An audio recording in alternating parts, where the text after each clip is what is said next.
everybody. This is Martin John, and it is Thursday, so I'm kicking off a little early because I have that call at the top of the hour. Not at the top of whatever hour this is, but at the end of this hour, but the end of the next hour. So I always like to kind of be on for at least an hour, so I wanted to start a little early. So we're here to talk about the Tao Te Ching. The Tao Te Ching is an ancient text written in the 6th century BC, and the Tao helps us live a more reasonable life. And of course, I've been talking all about living a reasonable life this week, and I just want to talk a little bit about stillness today. I wanted to talk about how stillness allows us to be more reasonable, how we can. Because oftentimes when our minds kind of go haywire, when our minds kind of go down certain paths, when we tell story helps us get emotional about things, right? Story was a real important thing when we were dealing with survival. Story was an important thing when we were dealing with logic. We were kind of saying this happened and then this happened and then this happened, so I can conclude this is the truth. But in relationship and in spirit, these are the feminine, and the Tao Te Ching definitely takes a feminine approach. And when I say feminine, I mean feminine energetically, not feminine as in women. Feminine energetically. So yin energy, right? A receiving energy. It is an energy of yielding. It is an energy of allowing, rather than trying to control things, rather than trying to dominate things. It allows and it receives. So in the world and the mind of that feminine sort of approach, which is the relationship, right? The heart brain and the spirit brain, as I've talked about it before. I know this isn't really spoken of outside of me. I mean, I came up with this idea that there is a spirit brain that's maturing at the moment. So you'll not hear that other places. Whether that's true or not, I mean, truth, what is truth, especially today? So I'm going to say what I want. But when it comes to the idea of those brains, like the yielding brains, it isn't about dominating, right? It isn't about story. It's about, well, what is here? What is right here, right now? Right? Without my story. The thing is, our stories get us to places that we would never go without them. Like people always want to tell you their story. And their story often requires, there being a villain and there being a hero. Or there being a victim, or there being, whatever there is. There's all these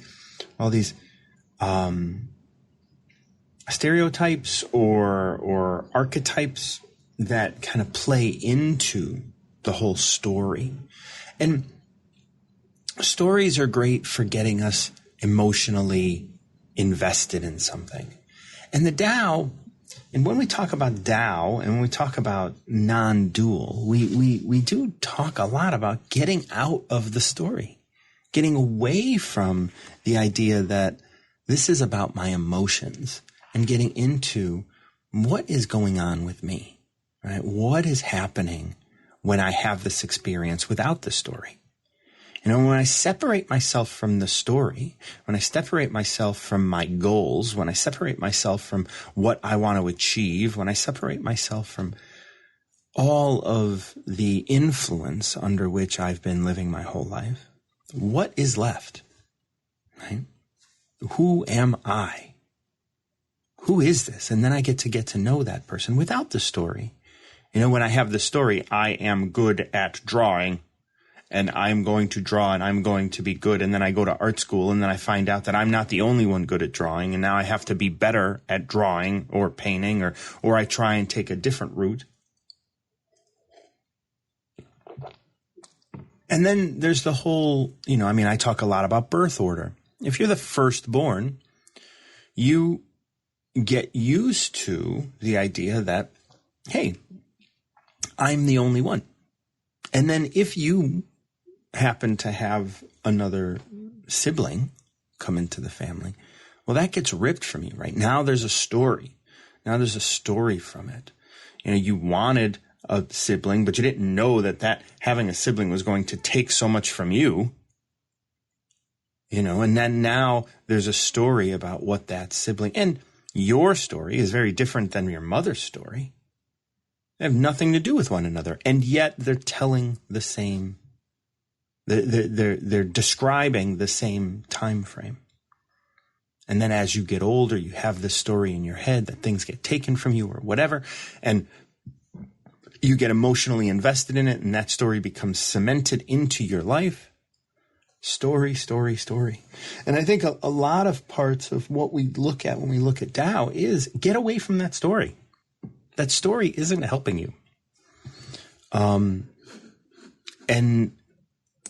it's so important to be able to step away from story and to look at things honestly, to look at things like, how did you create this? How did you create this experience that you're having right now? Because everything you're doing, everything that you experience, it's your experience.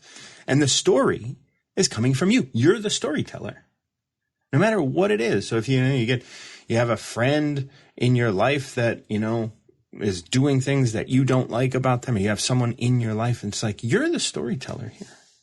And if you're emotionally invested in it, if you're emotionally invested in the way people like go about doing what they do, no matter who it is, people that you know or people that you read about, people that you talk about, people that you run into, this is all your story unfolding.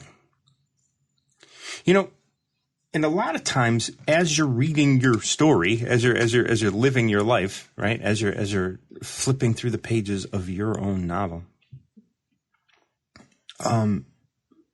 you're predicting what's going to happen. You're predicting what's going to come.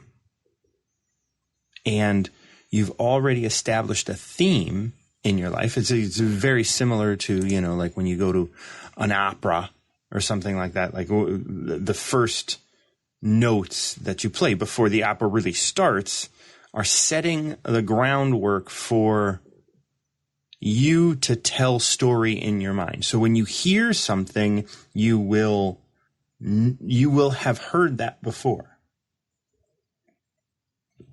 They do this in movies. I don't know how much they do it in movies anymore. I mean, movies and storytelling is not as good, I don't think, as it used to be. Because it used to, in my opinion, because I feel like now they're just trying to get you emotionally attached. So things don't have to make sense. Like the story arc doesn't have to make sense. We can just throw people into it. And if we were to stop and think about a lot of the movies that we see, it's like, well, it doesn't make sense. Well, it was entertaining. Well, it was entertaining if I don't try and make sense of it. Because it's not entertaining if I'm like, well, why didn't they just do this?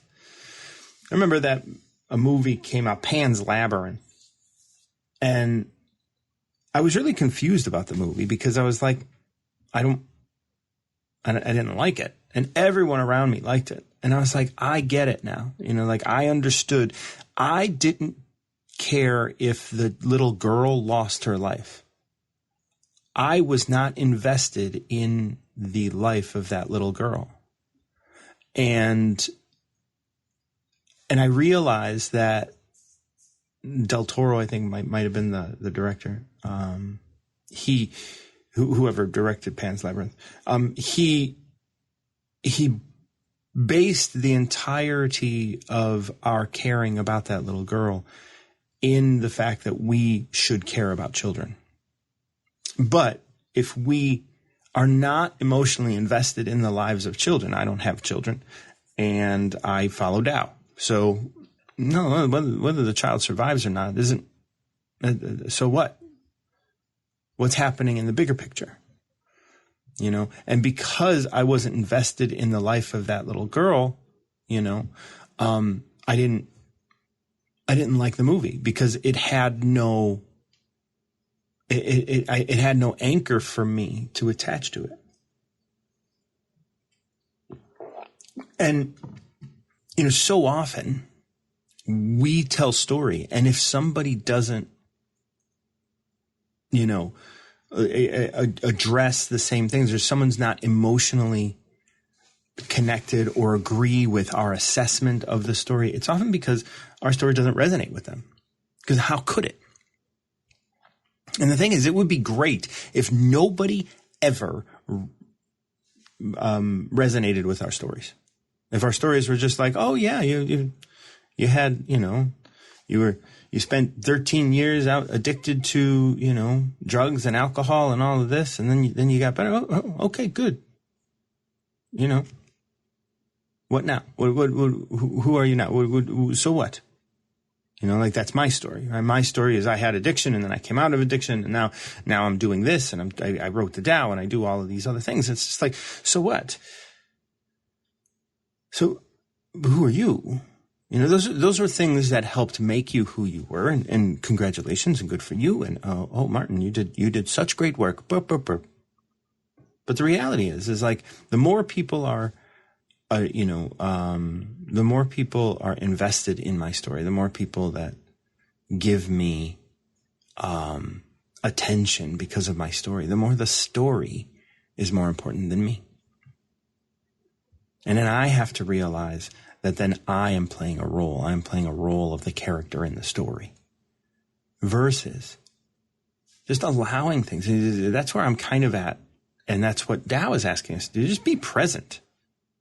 Just let yourself unfold. Let yourself blossom. You don't have to pin yourself down to an identity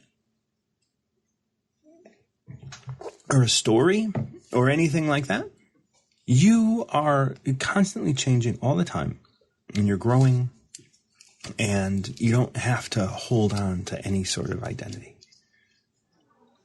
Hey, Melissa, how are you? I am well, my friend. How are you?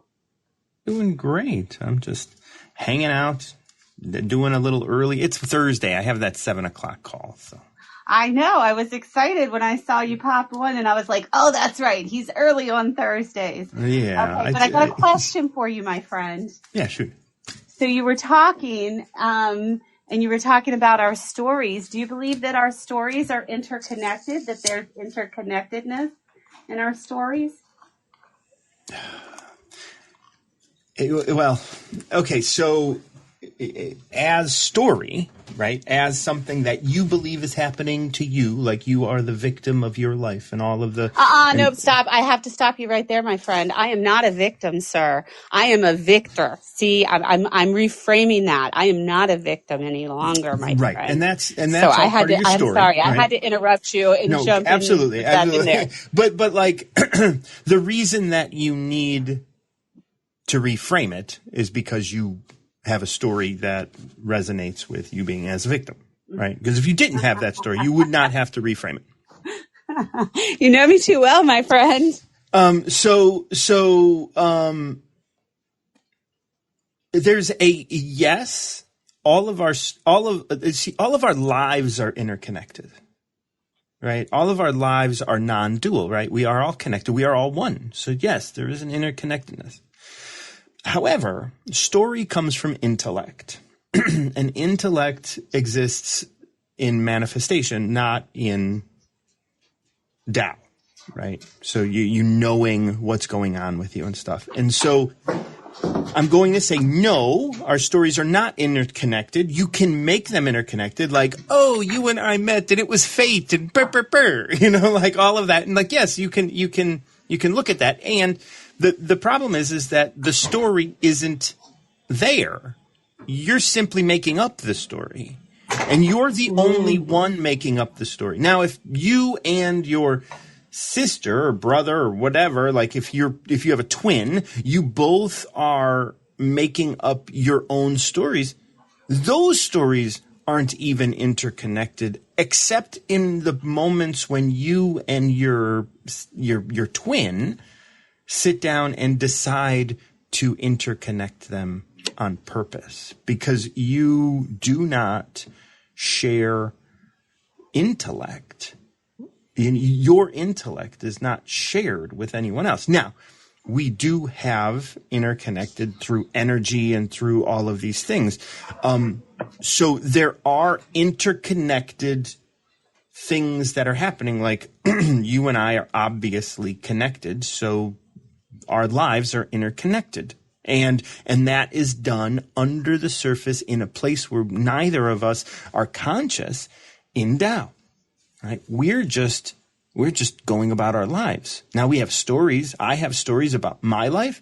You have stories about your life. And it could seem on the surface that like part of my story involves you. But that's, I don't know you. I don't know what's going on in your mind. I mean, I know you as a manifestation, and I know you partially as, energy because we are connected. But I don't know how and why those things are interconnected and how I'm affecting you and how those things and it's not even I'm affecting you. It's like that which is you within me is affecting you to see yourself, and that which is me within you is affecting me. And so when we come to story is again just this sort of manifestation of what we can experience with our senses. And so in order for those to be connected, we have to share senses. And you can't share my senses. No, because they're yours. Makes sense. So story is purely manifestation, because it deals with intellect and it deals with measurement and it deals with all of these sorts of, because story is based on words, and words are particular. They cannot express the depth of our interconnectedness. Mm-hmm. I told my kids yesterday that I was a word nerd, and I love words. I think that about me. Words are like really, really cool to me, but that's a story once again that I tell myself, because not everybody believes that. So right. Words, and it's a story even that, like you think words are beautiful. And there are a lot of reasons why you think that, and they have nothing to do with words. Your attraction to words, could could be because they can offer escape, could be because they can offer you hope, because they can offer you safety, because they can offer you all of these things. And so you've glommed onto words as the thing that it is. But actually, there's something beyond the words that it all is, and that's you. Those words wouldn't exist if you didn't exist, because you're the one reading them. Wow, you're laying down some profoundness today, my brother. It's early. It's early. Let's pick a number. Okay, you're going to have to go random for me, because I don't have one in my head. All right, you get number 6, the Great Feminine. Oh, okay. Maybe I need to hear this today. So the Great Feminine, I mentioned earlier the idea of, feminine energy being yielding, and story is a very masculine thing, because it's declaring and all of this stuff. But let's read this and see what we get. Everything is born from the feminine, even heaven and earth. The feminine that births is a mother. She nourishes and supports without possessing. Despite your awareness of it, you're using it right now.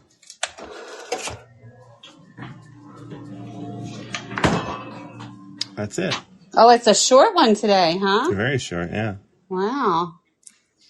Okay. See, what I like about this, because we're talking about story is masculine, but it's being birthed from your desire to understand what's happening, right? You're receiving something and you want to put it in a box. You want to understand it, because when we experience substance, pure substance.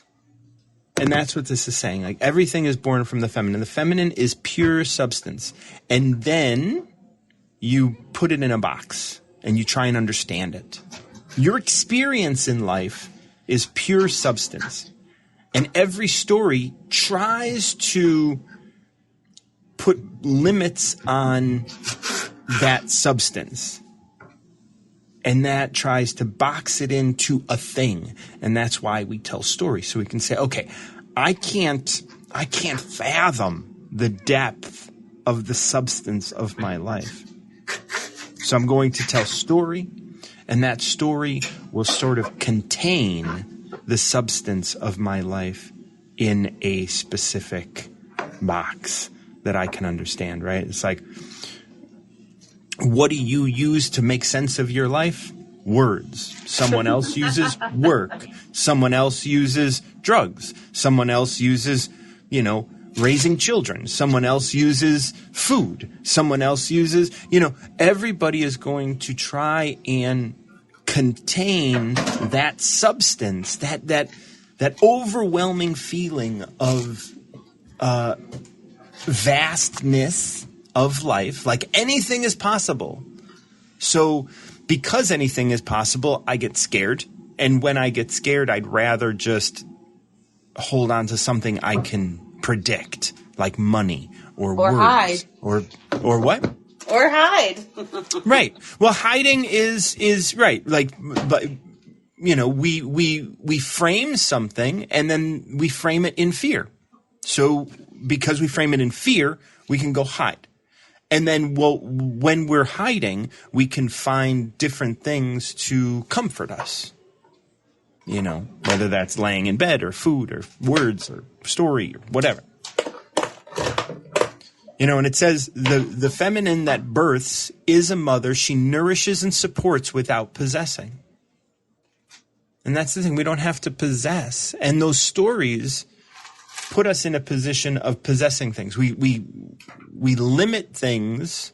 We limit other people and we limit ourselves by attaching stories. Say, like, this is what they did and why they did it. This is what I did and why I did it.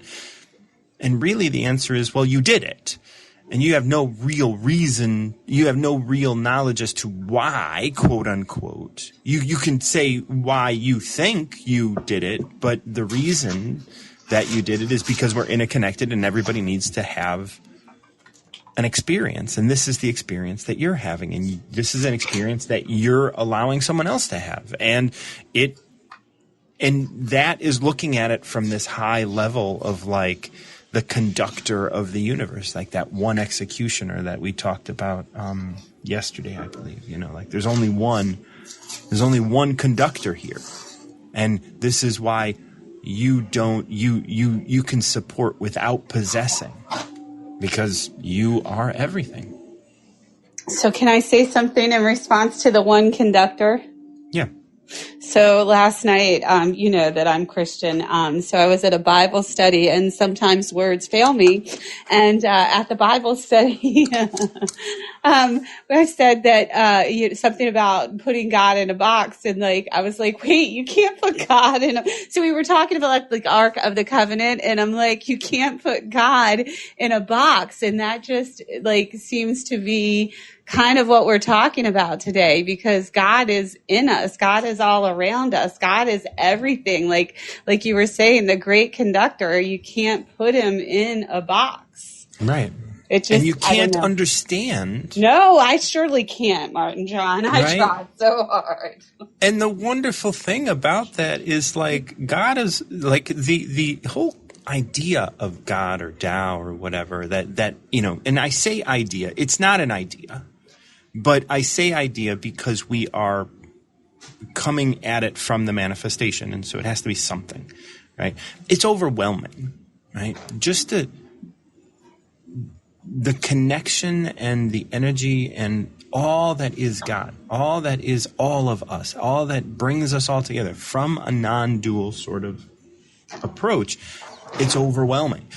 And so we have to try and contain it. The problem is when that container is rigid. And I think the nice thing about when we talk about putting God in a box, that's not possible. No. Right? And when you put it in a box, you all of a sudden have these opposites. You have you have this struggle of keeping it in the box. And that's been a struggle for thousands of years, keeping God in a box. And God just wants to get out of that box because God is pure substance. There's no structure to God. Right.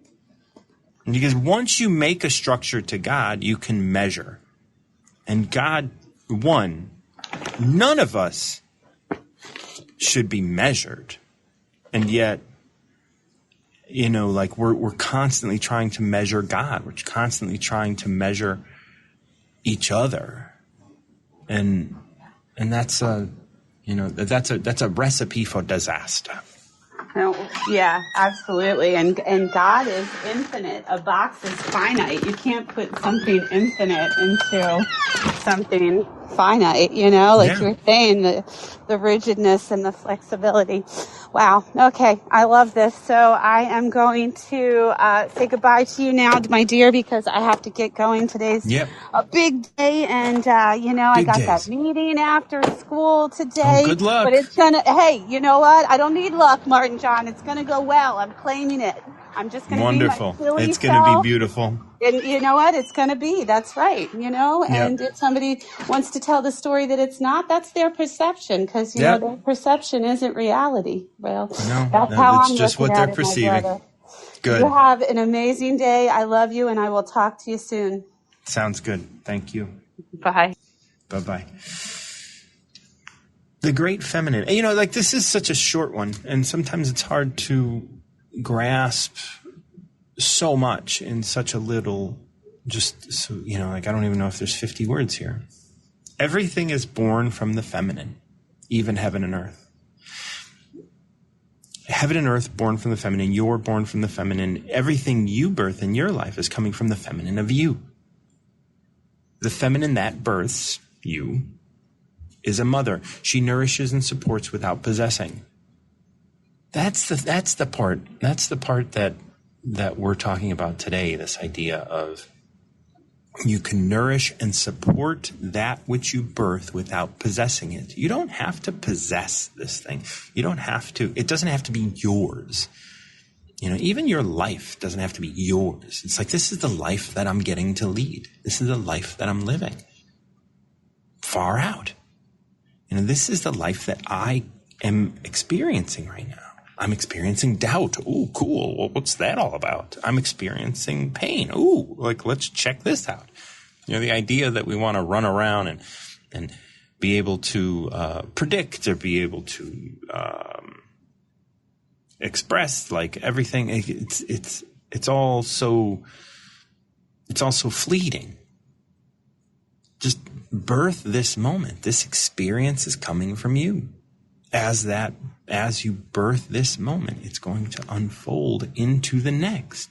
And you can support that without possessing it. You don't have to be like, oh, well, I did this.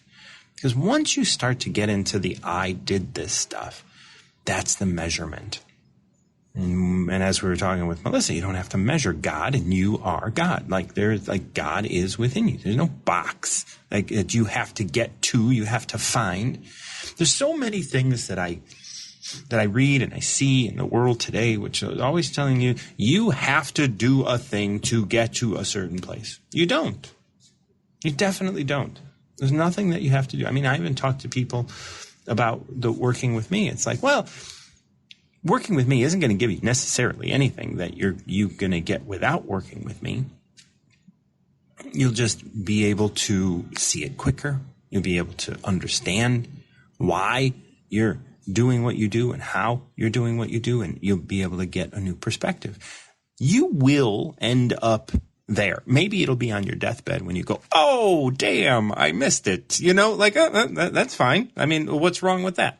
I mean, some people want to get it a little sooner, and so we can work together. But that's the thing, getting rid of the story and understanding who you are and where all of this is coming from. That is a natural course. That's going to happen naturally. The feminine that births is a mother. You are the mother of your experience. Now, if you can nourish and support those experiences without possessing them, right? If you can say, okay, I'm going to contribute to this experience, my attention and my love and like Melissa going to this meeting. No preconceived ideas of hopefully, no preconceived ideas of what's going to happen. She's just going to go there, and she's realizing that she birthed this experience through her actions. And now this experience is going to unfold. Now, is that going to unfold and show her like who she is and what she's doing and how she is? Or is it going to shut her down or do whatever it's going to do, And it says there, despite your awareness of it, you're using it right now. If you're judging yourself right now, you're using it. Now, you're using it but you may not be nourishing and supporting without possessing, right? You're trying to possess things. You're using it, but you're utilizing the great feminine in every moment of your life. Now, if you can support that within yourself, life would become easier because you're offering less resistance. You're offering less, limits. Right? You're not trying to shove God in a box, as it were. Because as you do that, those things are going to want to fight against you. And you say, this is mine, and I'm going to shove it in a box, and I'm going to hold it here. It's like, eventually that box is going to break. And that's a box that you're relying so heavily on to hold so much. That's when I'd say, you're holding the ocean back with a broom. There's no way you're going to hold that back. It's so sometimes it's just good to let yourself just surrender to the waves rather than trying to keep everything dry. The great feminine, it's a beautiful one.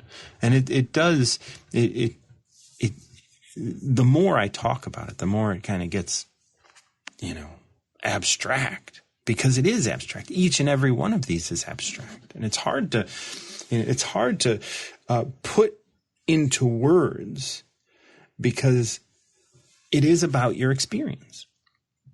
Everybody that approaches number 6, they're going to approach it on a different time in their life with different things going on. But here I am talking about it being in a box, and Melissa was talking last night about putting God in a box, and this is how we communicate. If we could look at everything as being, that's far out. Let's look at it. Now, we don't have to tell story. We don't have to be God is aligning and conducting all of these things. We don't have to tell the story. And I would suggest that not telling the story and just simply being in awe is a quicker way to really loving yourself and loving all that's going on around you. Telling the story really just kind of gets you involved in the manifestation even more. It's oh God, because when that doesn't happen next time, you're going to be oh, what the heck? Why didn't it happen the way I wanted it to? It's like telling story gets you caught up in the idea that you're in control. You possess this thing. You don't possess it. This is just life. This is simply your experience. That's it. You're just experiencing this moment as it is. And as we tell story, as we do all of those sorts of things, we get ourselves convinced that it's us, convinced that we're the ones doing the things. We're the ones that are making the choices. And because of the choices I make, I succeed or I fail. No, this is the experience that you were bound to have either way. I'm going to take another random number for myself if nobody wants to join me. And I jumped all the way to 75. There needs to be purpose. I like this one. Not that there's anyone. I probably won't come up to any that I'm oh, I don't like this one. But there needs to be purpose. And this goes along quite a bit with story, because oftentimes, and what this is going to talk about, is when we live under the influence of others, we fall for the idea that there's a story that we're supposed to live up to, that we're supposed to be doing. And if it doesn't align, we live under the influence of something else. We give up bits of ourselves. There needs to be a purpose, just that title. There needs to be a purpose with your life. There needs to be a purpose with why you're doing things. And you don't have to know what it is. I always say, if you know your purpose, you're wrong. The idea is you just let your purpose unfold. And when you're attracted to doing something, like I talked yesterday about drawing on the walls, right? You want to draw on the walls. And there's a purpose behind that. You don't know what it is. You're just drawing on the walls. You don't know that if it's because, you're being inspired by, the ancients that drew on walls and caves. You don't know if that's just a natural thing that we all do. If you don't know if it's because you're going to be an artist, or if it's because you're trying to communicate. You don't know when you're 4 years old why you're doing what you're doing, except it feels good. And if your parents can allow you to express that, whether that's, okay, you can draw on the walls in your room, or we can put paper up and you can draw on the paper on your walls, or whatever, if we can support you rather than you're in trouble for doing this. You don't need to know the purpose. You just get to let it unfold, and you can be blossoming as you are, rather than everyone around you saying, no, that doesn't fit my idea of reality, so you have to change. This is why we talk about living a more reasonable life. So this one reads, people are starved for purpose because everything they do is taxed. Talking about that little child, drawing on the walls, they want to draw on the walls, and they don't know why, but they get in trouble. And when they get in trouble, they feel like, I was bad. I better be good. By being good, I have to suppress myself. Right there. That child is starved for understanding who he or she is, because everything that they do is taxed. When they do something, they are geared to, nope, that's not what I want you to do, so I'm going to point you in that direction. Now, when your whole life is this way, when you're constantly, and this was my life, right? Like, don't do that, don't do that, don't do that, don't do that, don't do that, don't do that, don't do that. And you're not good at this, you're not good at that, you're not good at this, you're not good at that. Oh, you're going to do this, you're going to do this, you're going to do this. Eventually, you want to escape that.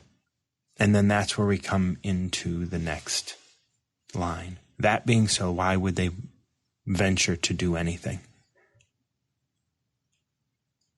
Why would they venture to do anything? If you're constantly being told, like you're in trouble, if you're constantly being told you're doing it wrong, you're constantly being told that, and every time you try and do something yourself, you're just like, you're in trouble, you're not good enough, you're not right, you're not normal, blah, blah, blah.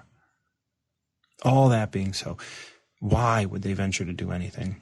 By being intrusive, governments corral their people. Now, although this is using the word governments could be family unit, governments could be work, governments could be friends, governments could be, anybody that is, anytime you're in a group of any sort, there is a hierarchy that lays out, like even if you get together for brunch, the people around the table utilize that, like there's someone that might conduct in terms of oh, this person can talk, or let's make sure that we get room for everybody to talk, or one person might just talk over everybody else or whatever. But that's a government, we can look at that as a government. So by being intrusive, governments corral their people. By being intrusive, groups corral their people. They try and get their people to align with the group, forcing them to make a living instead of simply living, forcing them to be what is good for the group instead of what is good for them. Now, there are groups that hopefully don't do that, and hopefully you know some. But those are very few and far between, I would think, who just allow people to do anything they want. Because if I, as a member of a group, want this group to stay together, the thing that I'm going to do is make sure that everybody isn't like that. Nobody is thinking about leaving the group, right? And I do that by corralling my people by, but wouldn't this be better? And wouldn't this, and I logically make my arguments so that I can persuade the group to stay together because it benefits me. This is, and if we think about governments corral their people, forcing them to make a living instead of simply living. Well, if you're not going to be useful to, the GDP of this government, well, then I'm going to, tax you, or I'm going to make sure that you're homeless, or I'm going to make sure that you're not being cared for, or I'm going to make sure. And we do that because you don't want to make a living the way we want you to. So you're going to suffer. And that's how we corral people. People have no purpose when their purpose is appointed. Without purpose, why would they want to live? And this happens so often. This happened with me because that's why I used drugs and was suicidal or had suicidal ideation and all of this kind of stuff, right? Like, so all of these things, right? So because I had no purpose.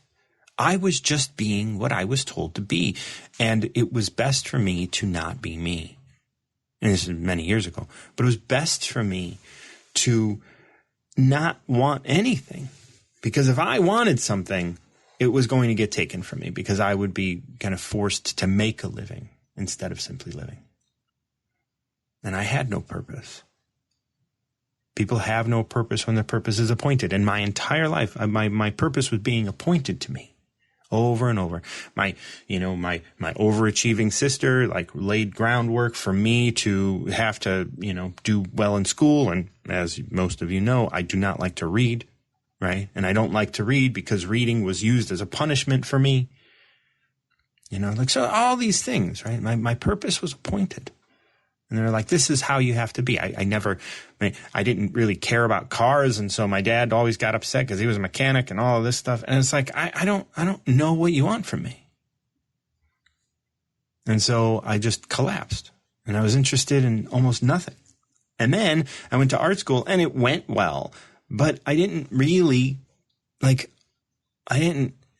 feel like or really care about art making. I loved the practice of being with myself while I made stuff, but I never cared about making stuff that was attractive or interesting to others. I had to paint what I painted. Now I care, and the way that I care and work with people and stuff is all about I love you and I want you to love yourself as much as I do. That's because, so many people are living under the influence. That's what I would say, right? So many people are living under the influence of their parents, under the influence of the economic system, under the influence. And the only energy that they get, I have a friend of mine whose father is slowly dying right now. And we talked yesterday about the idea that, he gave up a big dream when he was younger and he gave up himself. And because he gave up himself, and he came down on everybody around him that was trying to be themselves. He's going to go through a lot of emotions right now. He's on his deathbed, possibly. And he's crying every day because of all of the years that he decided that he would just make a living instead of trusting himself in living. And he switched from having purpose to having ambition or goals. And so he achieved all of his goals.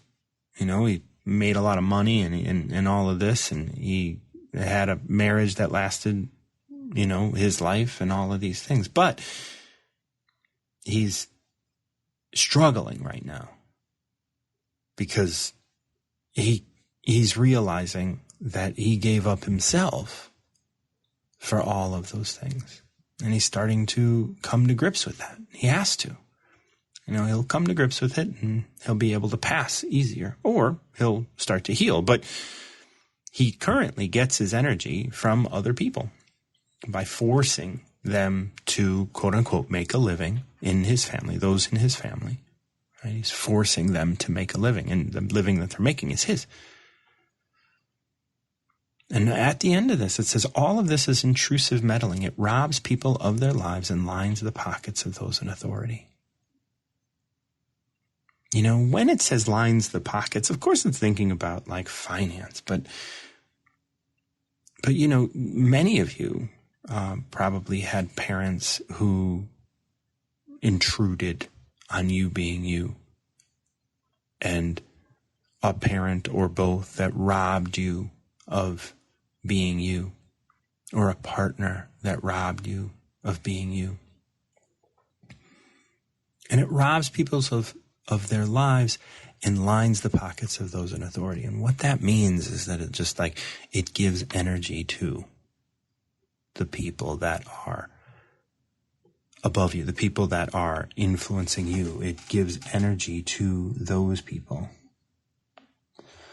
I'm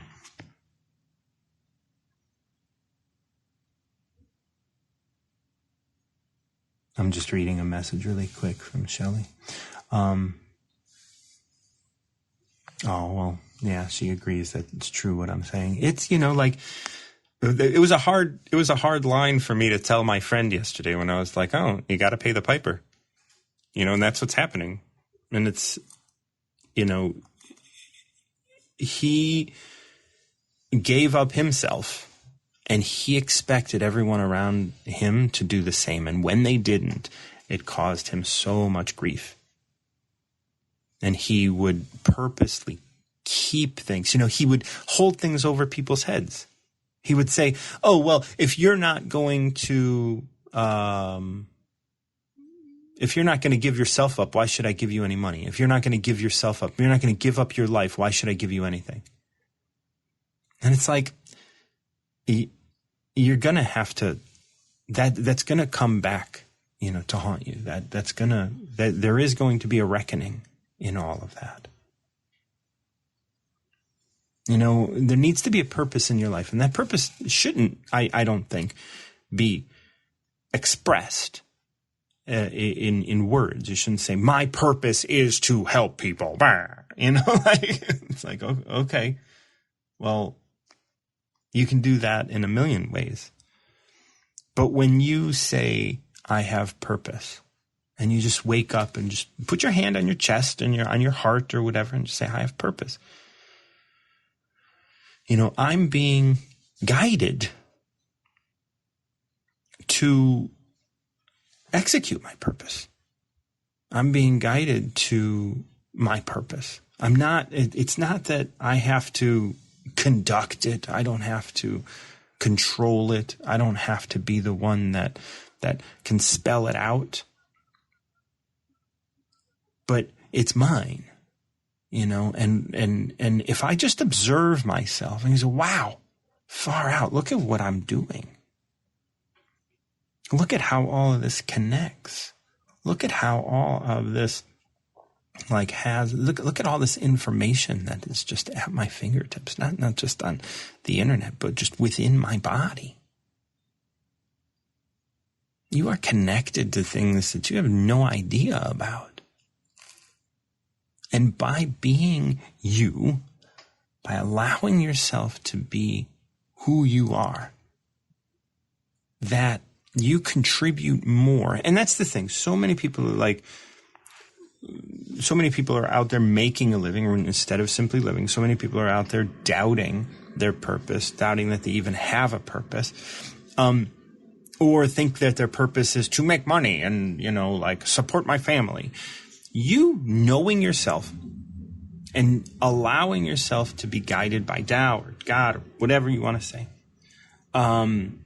that contributes more to the world around you than you could ever imagine. Most of us want to be like, oh, well, it's got to be conspicuous, right? I have to volunteer. I have to give money to. I have to do these things. But it's like, no, actually, you being you, that happens somehow. Anyway, right? You seriously being you. Now, if you find yourself in a space where you feel like, oh, but this thing that I'm doing seems jealous, or it seems selfish, or seems mean. Good. You have a thought. Now, take that thought to the next place and be like, oh, this seems mean. Maybe I don't like that I do that. Maybe I don't like that I'm doing what I'm doing. And if I don't like that I'm doing what I'm doing, even though I like maybe the results, like I don't like that I'm doing what I'm doing, but I like that I get paid all this money to do it. Well, now maybe that can point to the fact that maybe you're living under the influence of the money that you're making, right? Are you going to, is it okay for you to live a life that you don't like so you can trade that for money? So that you can trade that for position? So you can trade that for power over others? And is that something that, is that how you want to live? And if it is, absolutely go do it. Absolutely. Go, if power over others is something that you like having, and that you want to have, go do it. Absolutely. But if you go home and you're miserable every night because you're like, I don't like that I do this, recognizing that you don't like that you do it is the first step. That's that awareness. If you're doing something that you don't like that you do, maybe you're under the influence somewhere. Maybe this isn't about you. Maybe this isn't who you are. And then the fear comes in. Well, if I'm not this, what am I? And that's something that you'll have to find out. It's an amazing journey of being you. And the purpose that you're going to find in life isn't going to come because you can explain it or you can plan it. It's going to be the thing that unfolds for you. It's going to be the thing that happens around you while you're doing other things. It's going to be the thing that you're going to be inspired to do. And it's great when we can be in awe of ourselves and what's going on around us. It's great when we can kind of embrace the unknown. Life is easy. I love you guys. Thank you so much for joining me. I know it's only 6:22 for those of you who came on at 6, because that's when I normally start. Today is Thursday, and Thursdays I have a call. Usually it's going to start in about 20 minutes. So if anybody wants to come up and pick a number, great. Otherwise, I'll start to sign out. We did cover number 6 earlier with Melissa. If you wanted to listen to that, you can listen to the recording once I'm done here. And I covered number 75. There needs to be purpose. Shelley, thank you so much for your messages. And I always appreciate you guys writing me and letting me know that things are helpful. And I don't know what I'm doing here. I just come up every day and talk, and I never know what is going to come out and how it's going to come. But I just trust that. I'm in awe of just what of course you can pick a number, and I can read through it. So I'm always excited to talk about Tao and know what is, and just explore it. Number 50, Shelley, is entitled Awareness of Death. Now, just like in all of, oracles and tarot and all that kind of stuff, just because it says awareness of death it's not talking about like being afraid to die. Well, actually, you shouldn't be afraid to die. But many times people like we were talking about earlier, like fear of death isn't a natural thing. It's what we're born to do. So, but this is talking about being aware that we're going to die and living our lives, not necessarily in any way, but just living our lives with that awareness that we are going to die. And that what is going to die is everything about us, right? Our bodies are going to eventually die. But before that, like even for the physical, we're going to lose our baby teeth, right? Those are going to die. And then we're going to graduate from grade school, and the person that was in grade school is going to die and going to go into, an adolescent or a teenager. And as we grow, we're going to shed lots of identity, and those things are going to die. And if we could be aware of the cycle of death in our life, it's wonderful to be able to not hide from ourselves and not hide from loss and not hide from death. So I'm going to go ahead and read number 50, and then Kathy, I'll pull you up shortly. Every being is entrusted with life for a time. However, it is only a prelude to death. Some live as optimists, embracing life. Others live as pessimists, embracing death. Some even live in preservation, passively living, advancing towards death.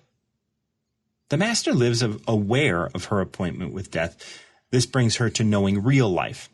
She cannot be harmed by rhinoceros or man. Her movements flow from her being. She cannot be fooled by illusion or hallucination. Her actions flow from her being. She has freed herself of all separateness, even the distinction between life and death. When I read that and I think about what we've talked about today, like the idea of story, there's, when you place story on something, I'm going to live as an optimist, embracing life. And that's a story, right? I'm going to embrace life and avoid the idea of death. Others live as pessimists, embracing death. Everything is everything. I have to be afraid of everything. I have to live in a way that because I have certain thoughts about death.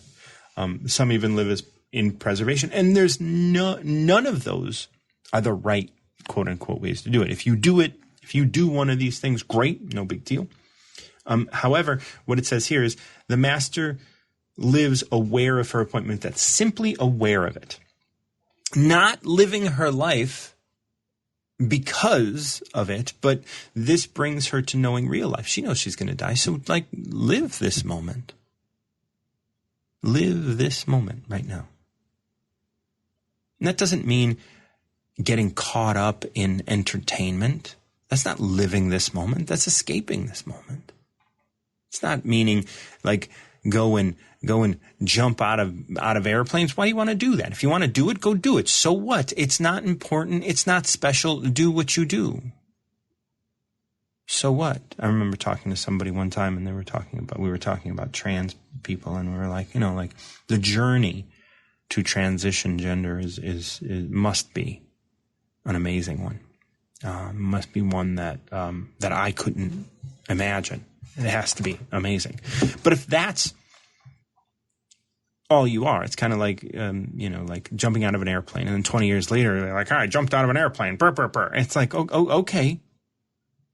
Is that all you are then? All you are is someone who jumped out of an airplane. All you are is someone who's trans. All you are is, so what? It's not that interesting.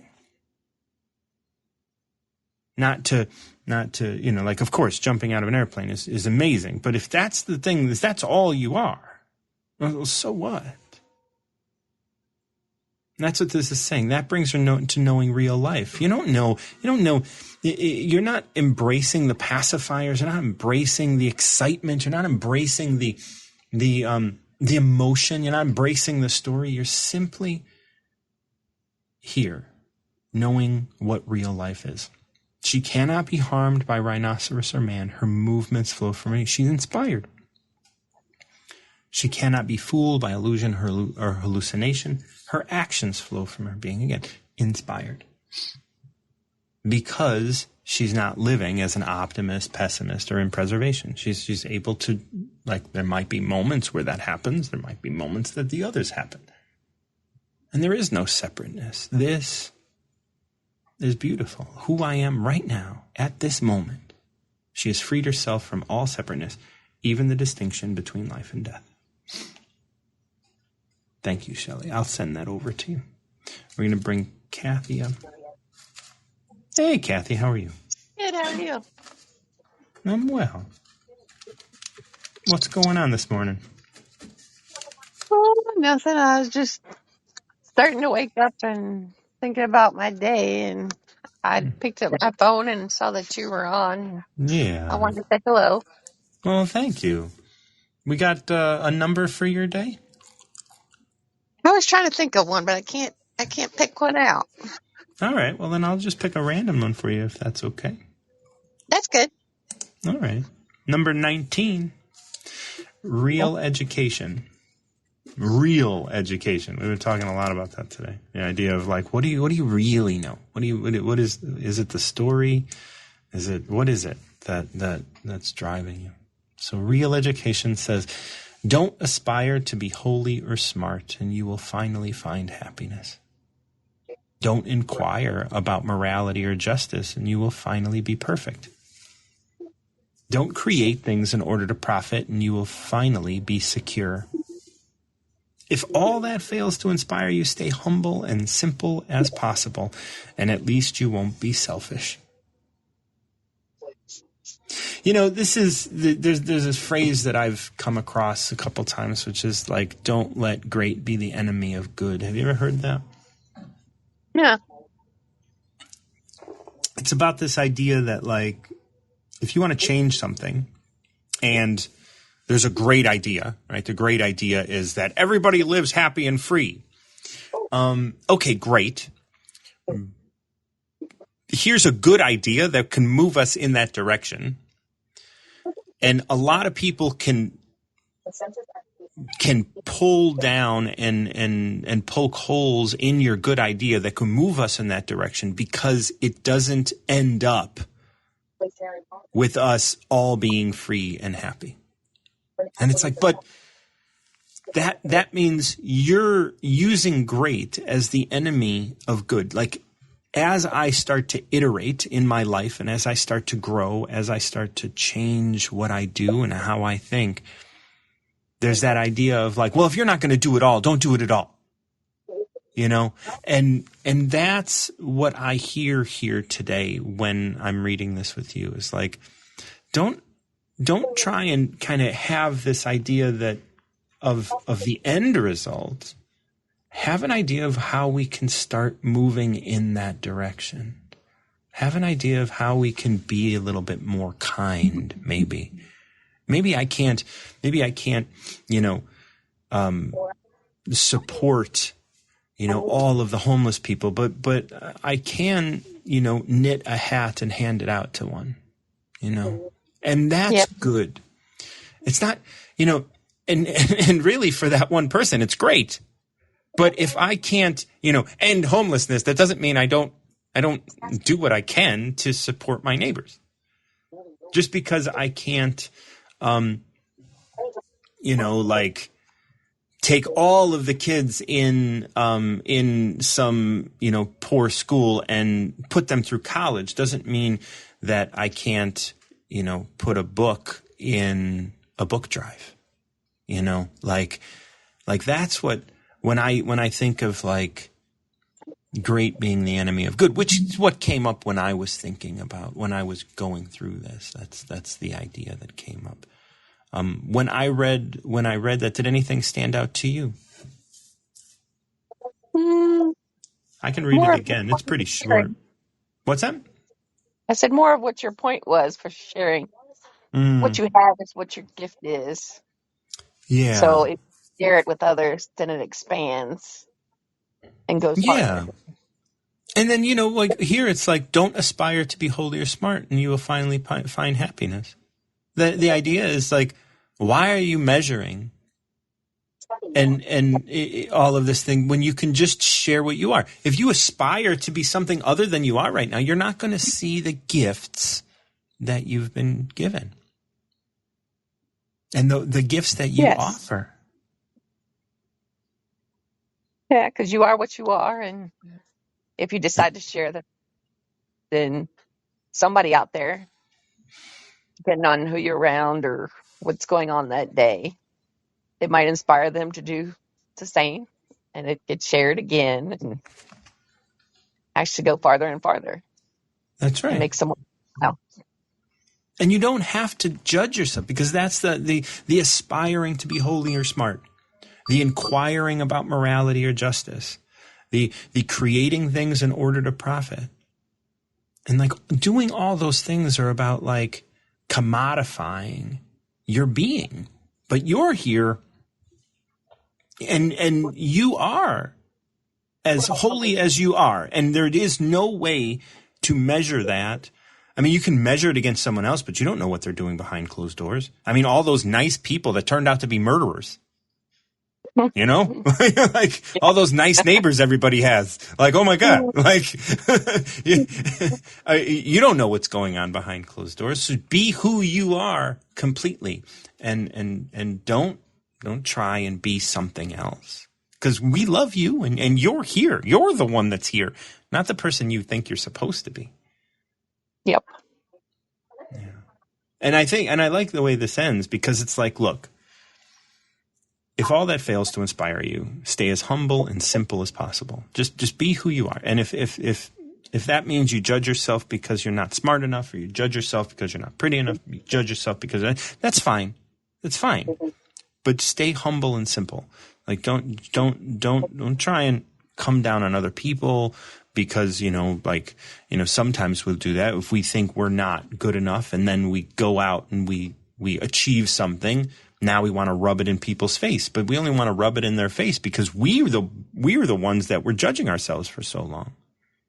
And we felt like it was coming from the outside, but it was really coming from us. Yeah, because you're still a little scared. Right. Yeah, you're scared. It's going to be pointed out. People are going to show you that I'm not good. You are going to see that I'm not smart. It's going to leak through the cracks, and it's like, oh man, like, and that pain like is in our body, and it's and it's because I look at it as because we're living under the influence of people who told us we weren't good enough.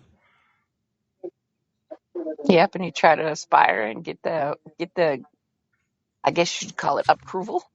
Right. Make it good. And that puts all the cards in the hands of someone else. Because if they decide to not be impressed, even if they are, but if they decide not to show you they're impressed, then you're lost. Because you're like, I've done all that you wanted and I still haven't impressed you. Well, why are you trying to impress them?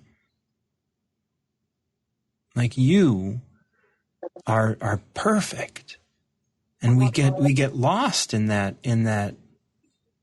whole concept of like, we learned what was right? We learned, and it's like, that's why this is called real education. The real education is being you and figuring out where it's going, versus trying to be holy or smart or moral or justice. And like, that's the fake education. The fake education is telling you what smart is. The fake education is telling you what holy is.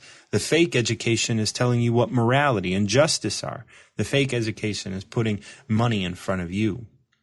There's nothing to it.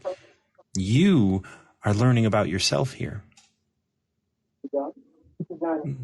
It's a very hard chore.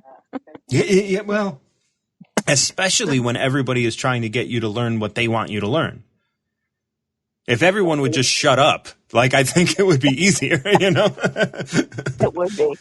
If everyone would just stop telling me what they want from me, and if everyone would stop advertising to me and telling me how bad how bad my, I don't know, like, how bad my eyesight is, so I got to go get my glasses, and then how bad it looks when you wear glasses, so I got to get contacts, and it's just like, well, you won't have to put contacts in if you get LASIK, and it's like, oh my God, there's never an end to how I can be quote unquote better in the eyes of other people. It's just like, oh, your hair's thinning, you can grow hair by buying this product, and it's like, but I'm who I am. And I have to find the beauty within myself, because that never will escape me. But if I'm always looking to you to approve of me, then I will never be happy, because I'm aspiring to be holy or smart. And there's always going to be someone more holy, more smart. I'm inquiring, well, what does it mean for me to be moral? Well, you got to do this and this and this, and you got to be vegan, and you got to, like not drive a car, and you got to it's like, oh my God, it never ends. Nope, it never ends. Yeah. And as soon as you come into another group of people, they're just going to change what moral is. They're going to change what holy is. They're going to change. So it's best for you to find that real education within yourself. And yes. if all that fails to inspire you, stay as humble and simple as possible. And I like that, like, this one ends as like, hey, if you can't do that, do this, and don't let great be the enemy of good. Even though it changed on you, it still makes it simple, though. It actually focuses back on yourself. Right. To make the right and it's decision. Like, be as humble as you can as possible at this moment. Tomorrow you may wake up and there may be more simple. You can be more simple. Tomorrow you may wake up and be more humble. But right now you can do this as much as possible without judgment, without fear. And if you're doing the best you can, you're not going to be selfish. Even if in 6 years you look back and you say, oh, I was being selfish. Well, you weren't in the moment, because you were being as humble, as simple as you could be. Yes. And that's beautiful. And that's the way it's like, when we grow, our decisions grow, our education grows, we change. It's so beautiful. Thank you for joining me. Thank you. Absolutely. It's always wonderful to connect and talk Tao. Thank you. You're welcome. I like it. Oh, good. Makes me think better. Well, I'll send you the text so you can go over it a little later. Awesome. Thank you. All right. I love you, dear. Have a good day. Bye. Love you too. So, thank you guys so much for joining me. This is Martin John, and my call is going to be starting in a little bit, so I just wanted to start signing off. Thank you so much for joining me. If you're interested in working together, if you're interested in picking up a copy of my Tao, you can do so through my website. I got all my links over in my profile, so feel free to peruse that. And until next time, keep recovering yourself.